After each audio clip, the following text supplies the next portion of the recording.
Picture the physical weight of 50,000 people moving in total darkness.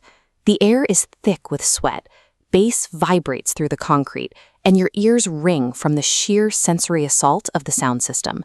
The environment demands your entire physical attention. On December 11th, 2025, that environment was right in the center of Mexico City. Sharing the stage that night were UK producer Fred Again and local Mexican group Latin Mafia, feeding off the relentless energy of the crowd. Electronic dance music of this scale is conventionally understood as pure escapism. It is built on aggressive, driving bass lines and repetitive hooks designed to bypass your critical thinking and force your body to move. The audio transcript from this specific set captures exactly that chaos. The artists scream the word heat dozens of times in a row, hyping up the crowd and shouting that the energy is, quote, fucking crazy. From the outside, looking at the blinding lights and the thrashing bodies, this environment appears to be an exercise in untethered hedonism, a place designed to help you lose your mind.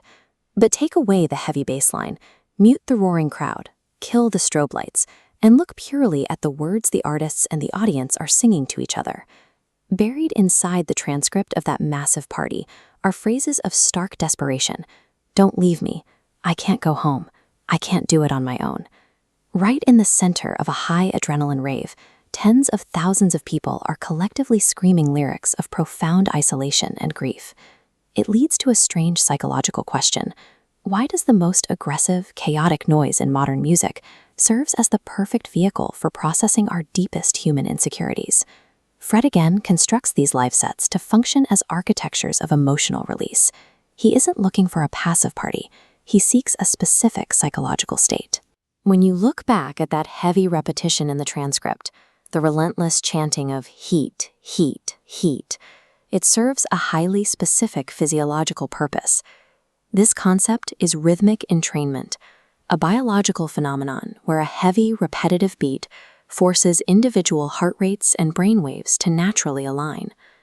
As the bass hits, it overwhelms self-awareness, melting the crowd into a single collective entity, vibrating at the exact same frequency. The deafening volume and the aggressive energy are highly calculated tools. They act as a hammer, repeatedly striking the crowd until everyone's individual emotional walls are completely broken down. And then comes the ambush. The exact moment the crowd's physical energy reaches its absolute peak of synchronization, the heavy beat completely drops away, leaving only a fragile, isolated human voice. The aggressive hype abruptly vanishes. In its place, the transcript reveals vulnerable admissions ringing out over the silence, like, I wish it was true, and I used to love. This animation illustrates why this contrast works so well. Feeling extreme sadness or grief in total silence is painful and isolating, but wrapping that same fragile emotion in massive, euphoric sound makes it safe to process. The artist explicitly acknowledges this shared vulnerability with the crowd in the transcript, saying directly to them, I come out to you, you're letting me know it's time. This specific subgenre of music facilitates a massive group therapy session. The overwhelming physical scale of the rave provides the necessary cover for thousands of people to acknowledge their own grief simultaneously. Back in the middle of Mexico City, that shared emotional release cuts through the language barrier between a British producer and a Latin American audience. The physical feeling translates perfectly. Modern electronic artists operating in this space have evolved into orchestrators of collective catharsis, building a massive, loud environment where it is acceptable to cry in public. The paradox resolves itself in the crowd. The music allows you to feel completely heartbroken about your own life, while simultaneously feeling perfectly connected to 50,000 total strangers. Right near the end of the transcript, after all the chaos, there is a quiet, exhausted moment of peace where the artist simply says, "That was absolutely beautiful."